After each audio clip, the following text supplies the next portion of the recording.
सफल होगी तेरी आराधना। क्या जरूरत थी? क्या जरूरत थी ये सब करने की? और अगर तुमको करना ही था तो एक बार बता देती हमको। जानते दिमाग कम है, लेकिन दिमाग से पैदल हो ये जाहिर करना जरूरी है क्या? लो, किसी ने सही ही कहा है, भलाई का तो जमाना ही नहीं रहा आजकल। मतलब तेरा काम फटाफट हो इसीलिए मैंने कुछ किया और तू मुझे ही सुना रहा। अब देख कैसे फटाफट तेरा काम हो जाए। हाँ, लेकिन एक बार हमको बता तो देती। जो मन में आता है करती रहती हो। तुझसे ही सीखा है। तू कौन सा किसी से जाकर सलाह मशवरा करता है? तेरा जो मन करता है भाई तो तू करता है। वैसे तूने मुझे कहा था कि उस मेनका नक्चड़ी से ना झगड़ूं, तो अगर तुझे ये डील चाहिए थी तो तू माधव के सामने इतना गुस्सा क्यों दिखा रहा था? वैसे तुझे क्यों इतनी जलन हो रही है? भरोसा नहीं रहा क्या अपनी आरती पर? या फिर तुझे भी उस सरफिरे की तरह लग रहा है कि मैं तेरी आरती नहीं उसकी आराधना हूँ? हर वक्त मजाक सूझता है ना तुझे? और उसको सरफिरा क्यों बुला रही हो? नाम देना जरूरी है, और कोई नाम से नहीं बुला सकती उसको। अरे कहा तो था, कितना बोरिंग सा नाम है ना उसका। तुझे क्या करना है? जो नाम है उसका वही बुलाना। अच्छा, तो तू बड़ा जल रहा है आजकल। क्यों, तुझसे ज्यादा प्यार करने वाला तेरी टक्कर का कोई मिल गया इसीलिए? हो गया।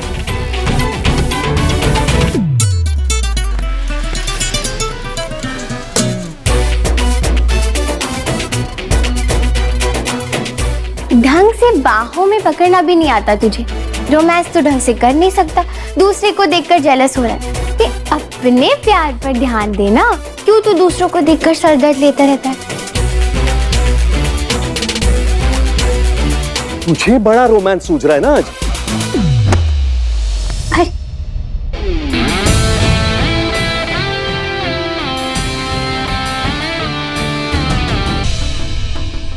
किशन, क्या सोच रहे हो? तुम्हें पता है मैं क्या सोच रहा हूँ? क्या तुम भी वही सोच रहे हो जो मैं सोच रही हूँ? आजकल घर में हर कोई वही सोच रहा है। वैसे सोचे भी क्यों ना, घर का माहौल ही कुछ ऐसा हो गया है, तभी इसी के बारे में सोच रहे हैं। वैसे कुछ भी कहो, कभी कभी ऐसा माहौल होना भी अच्छी बात होती है। सिचुएशन तो देखो, क्या कर रही हो यार? वही जो तुम्हारे दिल में चल रहा है, मेरे दिमाग में चल रहा है, बल्कि घर में हर किसी के दिल में चल रहा है। हटो यार। क्या कर रही हो यार? वही जिसके बारे में तुम सोच रहे हो। मैं ये सोच रहा हूँ घर में कितने सारे झगड़े चल रहे हैं। तुम ना बस झगड़ों के बारे में सोचो, अपने घर वालों के बारे में सोचो, और मेरे बारे में तो तुम सोचते ही नहीं हो। अरे उम्र निकलती जा रही मेरी, रोमांस के बारे में कभी सोचते हो तुम? हाँ, कभी नहीं। बीवी से झगड़ा करने के लिए तो तुम्हें जान आ जाती है, और प्यार करने के नाम पे तुम्हारी जान डूब जाती है। हटो तुम यहाँ से। अरे अरे अरे, चलिए उठिए।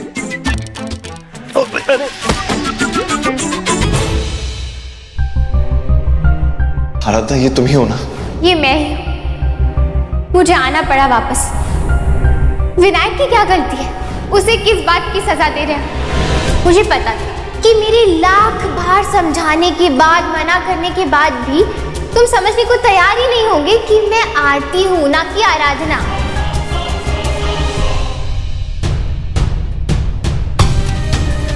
माधव, ये क्या कर रहा है माधव? इस जहर का सहारा तो तूने आराधना को बुलाने के लिए लिया था ना, फिर अब क्यों? अब तो वो वापस आ गई है, अब क्यों इस जहर के नशे में खुद को डुबा रहा है? क्योंकि वो आराधना नहीं, आरती है दादी, आरती। जब मैंने उसे पहली बार देखा था तो मुझे भी ऐसा लगा था कि वो आराधना है, कि हमारी आराधना वापस लौट आई है। लेकिन जैसे ही मैं उसे जानता गया मुझे यकीन हो गया दादी कि वो मेरी आराधना हो ही नहीं सकती है। नहीं, हमारा दिल जानता है कि वो आराधना ही है। मेरा विश्वास ये विश्वास नहीं है दादी, बस झूठा दिलासा है। और अब कैसे कह सकती हैं कि वो ही आराधना है? उसका हाव भाव, उसका बर्ताव, उसकी हरकतें, ये सब आपको नजर नहीं आती हैं? क्या हमारी आराधना ऐसी हरकतें करती थी? और आज आपको पता है क्या हुआ? आज विनायक सीढ़ियों से गिरने वाला था और उसने देखा तक नहीं दादी, देखा तक नहीं उसे, या देख के उसे अनदेखा कर दिया। इस बात से उसको कोई फर्क ही नहीं पड़ा। और आपको लगता है कि एक माँ अपने बच्चे को यूं गिरता हुए देखे और उसे फर्क ना पड़े? ऐसा हो सकता है दादी? बोलो, कौन माँ ऐसा कर सकती है? और तो और आज उसने मेरे साथ आराधना होने का एक गंदा मजाक किया है, और उसने ये सब इसलिए किया ताकि मैं उसके मंगेतर की शर्त के मुताबिक डील के पेपर्स उसे साइन करके दे दूं। तो तू ये कहना चाहता है कि वो आराधना बनकर तेरे सामने आई थी? हाँ, एक पल के लिए मुझे भी लगा था कि हमारी आराधना हमें वापस मिल गई है, लेकिन मैं गलत था। उसने आराधना की तरह कपड़े पहने हुए थे, बोलचाल भी बिल्कुल आराधना की तरह था। वो सादगी, उस संजीदगी की तरह वो मुझसे बात कर रही थी कि मुझे एक पल के लिए ऐसा एहसास हुआ कि जैसे सारी दुख तकलीफें कम हो गई हैं, मेरी खत्म हो गई हैं। फिर अचानक उसने पलटवार किया मेरे मन पर और अपने असली लहजे में मुझसे बात की। मुझे ये याद दिलाया कि ये सब छलावा था और कुछ नहीं। असलियत में वो आरती ही है दादी, ना कि आपकी आराधना। इस बात का मुझे यकीन हो गया दादी कि वो आराधना नहीं आती है, और जितना जल्दी आपको यकीन हो जाएगा आपके लिए और हम सब के लिए बेहतर होगा। आराधना को आप बस भूल जाइए, क्योंकि उस लड़की का सिर्फ चेहरा मिलता है आराधना से। वो लड़की किशनगंज के एक गांव में पली बड़ी है जिसका मंगेतर आरंभ है। मैंने अपने दोस्त शुक्ला से भी बात की थी, उसने जब तहकीकात की तो पता चला कि यही सच है दादी। जितना जल्दी ये बात को आप समझ लेंगी, जान लेंगे, आपके लिए भी अच्छा होगा और मेरे लिए भी। माधव, तू चल मेरे साथ, चल। ये कर क्या रही है मुझे समझ।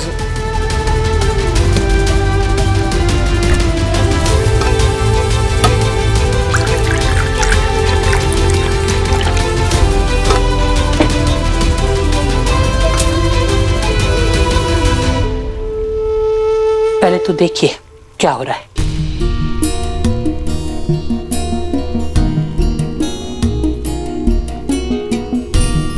मैं कुछ समझा नहीं, कहना क्या चाहती हो आप? तूने देखा ये दूध कैसे उबल रहा है? देखने से तो ऐसे ही लग रहा है ना कि ये दूध 1 सेकंड में उबल गया, पर ऐसा है नहीं। पिछले 5 मिनट से इस चूल्हे से जो आग निकल रही है ना, वो इस दूध को गर्म कर रही है, और उसी से इस दूध में उबाल आ रहा है। इसलिए तू भी इतनी जल्दी हार मत मान। मतलब क्या है आपका दादी? मतलब यही है कि हम 5 महीने बाद आराधना से मिल रहे हैं। हमें नहीं मालूम वो इतने समय से किस हाल में थी, क्या गुजर रही थी उस बेचारी पर, क्या कुछ झेलना पड़ा है उसे।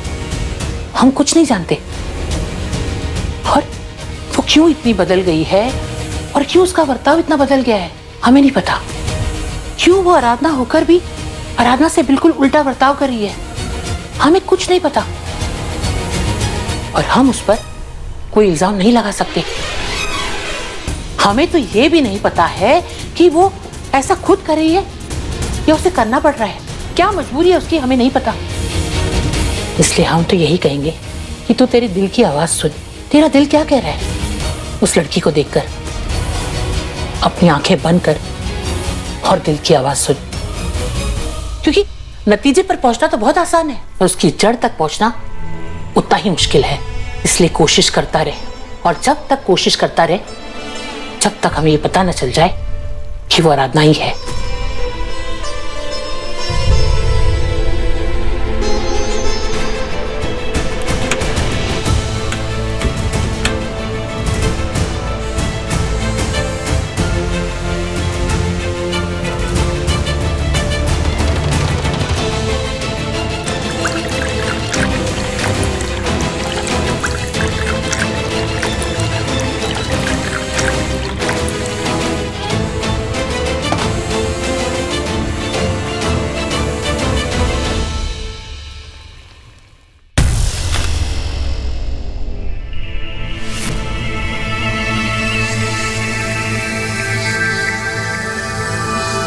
ये आपकी फैमिली फोटोज है क्या? हाँ, कल इतना कुछ हुआ, घर में इतने सारे झगड़े हुए, रिश्तों में मनमुटाव आया। ये सब कुछ देखकर हम बहुत उदास हो गए, क्योंकि जब तक आराधना यहाँ थी ना इस घर में, तो पूरे घर को एक माला में पिरो कर रखती थी। लेकिन उसके जाने के बाद इस परिवार से प्यार ही गायब हो गया। हमारा ये परिवार टूटकर बिखर गया। बस इसीलिए हम हमारे भाई की, हमारे बाबूजी, हमारी मम्मी की तस्वीरें देख रहे थे। पता नहीं क्यों आज हमें आराधना की बहुत याद आ रही है। क्या हम भी देख सकते हैं? हाँ हाँ, क्यों नहीं, बैठो। ये माधव जब वो छोटा था, ये हमारी तस्वीर है। और ये जो है ना, ये हमारा छोटा सा किशन है। अरे दादी की तस्वीर कहाँ चली गई? ये दादी जवानी में, ये हम तीन। ये ना आराधना की शादी की तस्वीर है। हम देख लें एक बार? हाँ।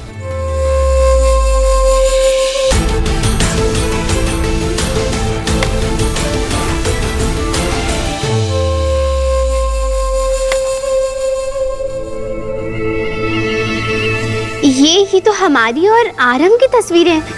ये कैसे आ गई यहाँ पर?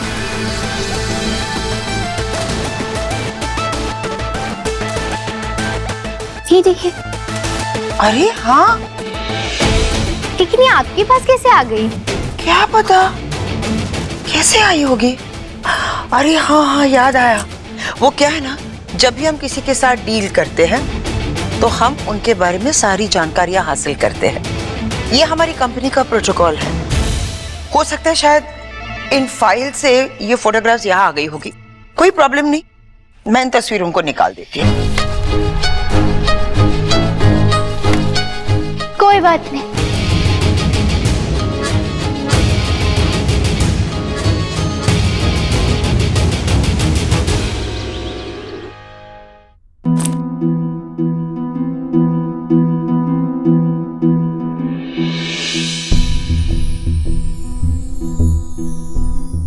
दादी, वो सॉरी, लेकिन हमारे कपड़ों के लिए ना जगह थोड़ी सी कम पड़ रही थी, इसीलिए हमने आपकी बहू के कपड़े वहां से निकाल दिए। हम हटा नहीं रहे, बस सोच ही रहे थे कि कहाँ रखें इन्हें। वैसे कुछ दिनों की बात है, आप एडजस्ट कर लीजिए, उसके बाद तो हम चले जाएंगे। हाँ, तुम तो चली जाओगी।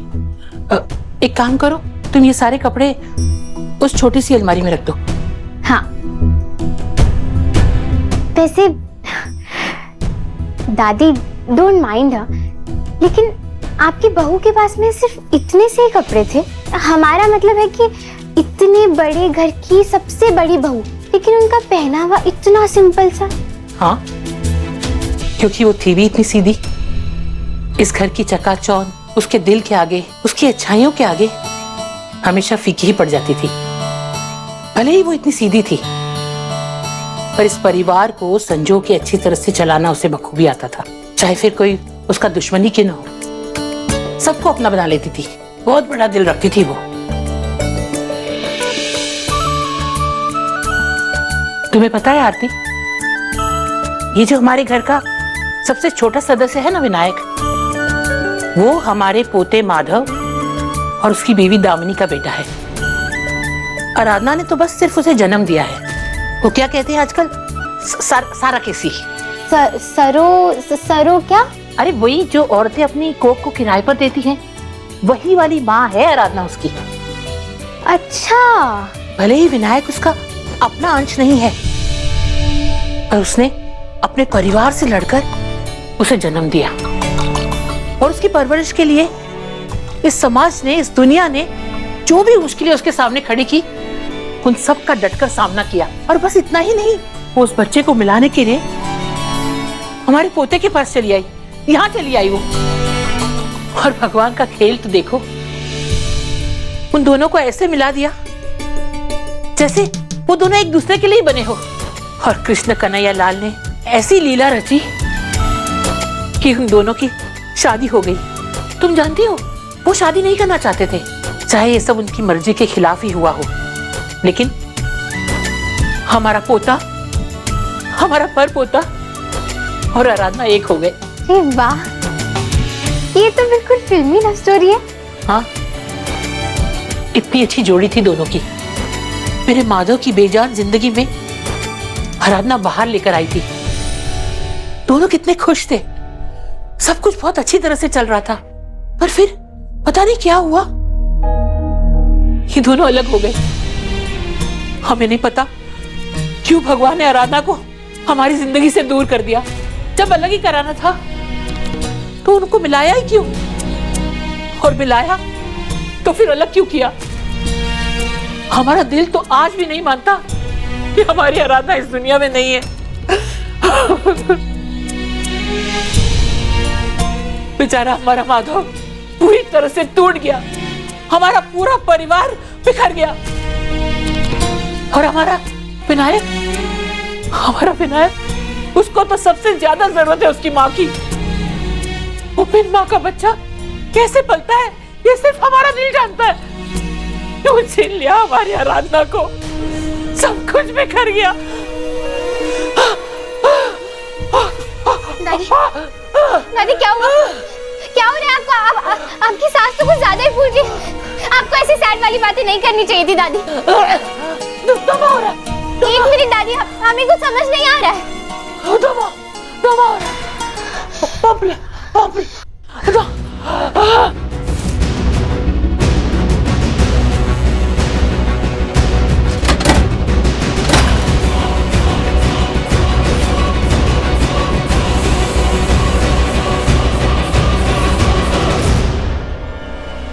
दादी आप ठीक हैं?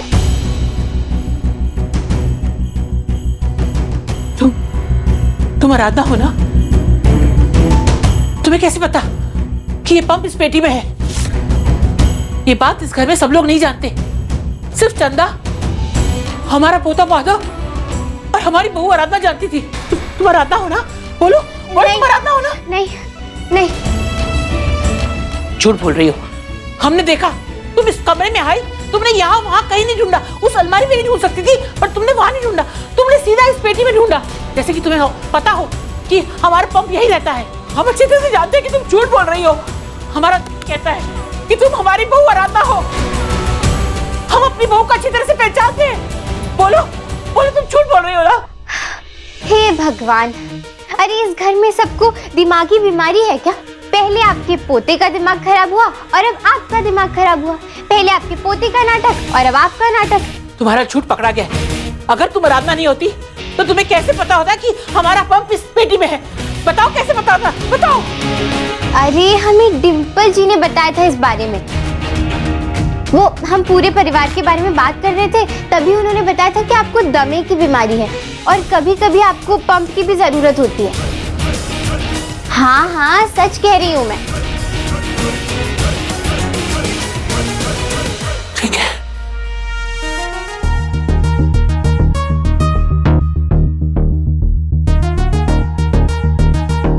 डिम्पल। जी दादी। तुमने आरती को हमारे पंप के बारे में बताया? हाँ, वो पूछ रही थी मुझसे सबके बारे में कि सब लोग कैसे हैं, सबकी पसंद नापसंद। तो मैंने बताया कि आपको अस्थमा की बीमारी है और आप पंप लेती हैं। लेकिन तुम तो हमारे कमरे में आती ही नहीं हो कभी। तुम्हें कैसे मालूम कि हमारा पंप कहाँ है? वो मुझे आराधना जेठानी जी ने बताया था कि कभी वो घर पे ना हो और आपको पंप की जरूरत पड़े तो मैं आपको दे दूं। अच्छा ठीक है, तुम जाओ अपना काम करो।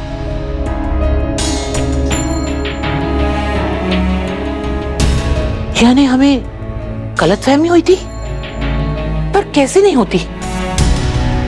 हमें परेशान देखकर वो भी परेशान हो गई थी। हमारी जान खतरे में देखकर वो बहुत परेशान हो गई थी, जैसे कभी आराधना हुआ करती थी। और तो और हमने आरती की आंखों में वही प्यार, वही परवाह देखी जो आराधना को हमारे लिए हुआ करती थी। पर हमें इस बात का जरा भी इल्म नहीं था कि डिम्पल को हमारे पंप के बारे में पता है। हे कृष्ण कन्हैया लाल, ये आप कैसी लीला रच रहे हैं? क्या सच है, क्या झूठ है, हमें तो कुछ समझ ही नहीं आ रहा है।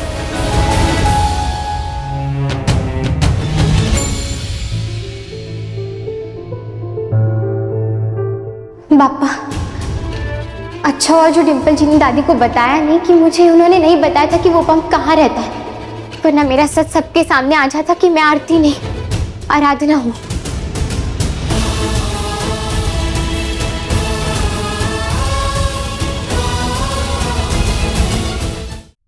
मुझे अपनी भावनाओं पर काबू रखना होगा। पर आज अगर दादी की तबीयत खराब हुई थी तो मुझे किसी और को बुलाना चाहिए था, खुद जाकर वो दवाई नहीं लानी चाहिए थी। लेकिन मैं क्या करती? दादी की हालत देखकर मैं इतना ज्यादा डर गई थी कि मुझे कुछ समझ ही नहीं आया। इस बार तो चुप हो गई, लेकिन ये दोबारा नहीं हो सकती। मुझे खुद पर काबू रखकर ये नाटक जारी रखना होगा। मुझे आरती बनकर इस घर में रहना ही होगा। मैं आराधना होने की भनक भी किसी को नहीं लगने दे सकती।